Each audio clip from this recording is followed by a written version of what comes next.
Cubs committed 5 errors. Tonight they won on 2 consecutive pass balls. Well, you know, if they have about 80 of those type of games, they'll be right in it. All right, Gene, let's go out. Let's get to the phone lines. I want to hear. Let's go out to, we're going to go out to Ed out in Monroeville. What's up, Ed? Hey, fellas, how you doing tonight? Good, thanks for calling.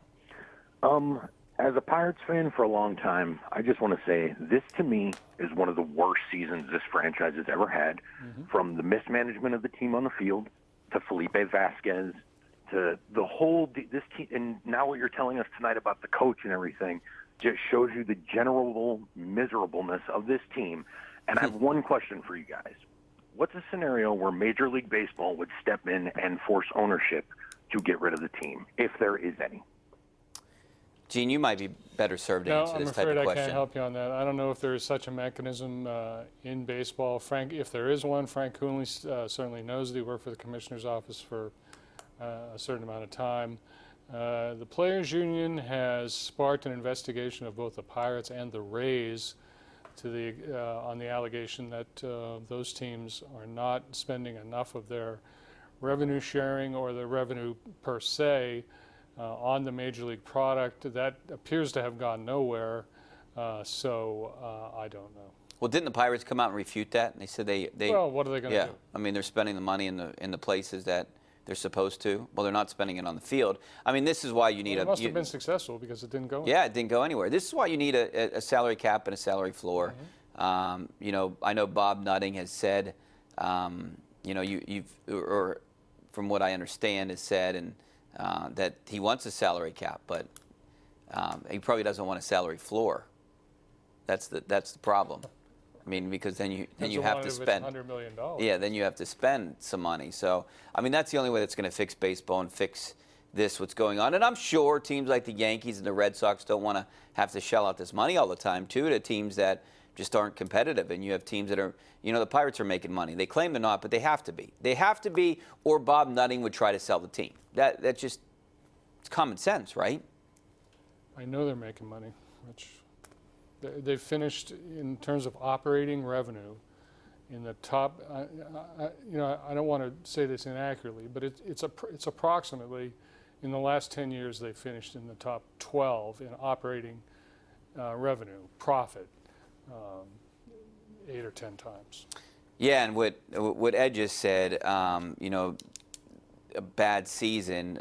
You know, that's kind of what we were talking about a little bit earlier, Gene, when I said this is one of the worst seasons that I felt about this team and this organization. Is just not only on the field, but off the field, the numerous things that have happened this year. It's just been a miserable season for the Pirates. You just wish you could just cancel the rest of the games right now and move on until the off season. But we only have 4 more left. So back out to the phone lines. Let's go out to Rick out in Evans City. What's up, Rick? Rick, you there? Yeah, how are you doing tonight? Good. What's up, buddy? I just have a comment about the Pirates. You know, it wouldn't surprise me if they bring all the manager and everybody back next year, because you got to look at it this way. If you're a good baseball man, why would you want to come and work for this owner and have a team that you don't have anything to work with? That would just be very frustrating as far as I would think. Yeah, I mean, it could put an end to a manager's career if we were to come here. But, you know, if you're a young and up-and-coming guy that wants to get a shot, you would want an opportunity like this. Or same with the GM or president or whoever it is. Yeah, there are plenty of GM candidates and manager candidates out there who would view the Pirates' opportunity as a great one. Because if you can go into Pittsburgh and win, you know, that really says a lot about you. And you can take that anywhere. So I don't think that's a problem for the Pirates. I mean, they have many problems, but that's not one of them. Joe Maddon's probably going to be available at some point here. Well, that seems to be the prevailing wisdom. I'm not sure that's the case, but I think if he's available, the Phillies will be very interested in that. All right, back out to the phone lines. We're going to go out to Bob out in Green Tree. What's up, Bob? Is this Bob Nutting? No, I wish it was. Yeah, I do too. I'd love to ask you some questions if you were. I just want to say, besides the baseball aspect of it, you know, when they start stinking the joint up, like the last 2 or 3 months of the season, it's an economic issue. Ushers, parking lot attendants, vendors, you know, all kind of people. They start telling these people to stay home. These are people that are basically losing their jobs. Yeah, concessions are closed. Parts of the park. They have, it's ridiculous. Yeah, I don't think it's like Bob Nutting doesn't even care. That's the way it appears to me. He might says he says he cares, but he doesn't show it or prove it. He doesn't say enough. Period. I mean, Bob Nutting is not available. But a few times a year. He's not really in Pittsburgh all that often. He's one of the worst owners in sports, if not the worst one. Well, I mean, I think the record indicates that. That's for sure. And he spins every answer to make it sound like that they want to be competitive. But I've always said, and I've always said on the show, that you could be a great businessman, but if you're going to be an owner of a sports franchise, have a little bit of pride. You got to win. Public trust. Yeah, you got to have some pride, because now you have this whole city. He's got to be probably the most hated sports personality in Pittsburgh. Up there with AB for sure, but 1-2 punch there. Let's go out to John in Green Tree. What's up, John? Thanks for taking my call, man. How are you? Good. How are you doing? Good.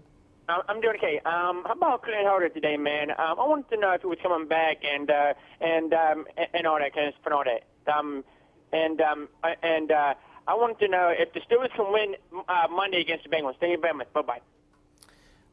That Monday Night Football matchup's going to be a good one, pairing two 0-3 teams, Gene. I think the Steelers should win this. They're favored to win it.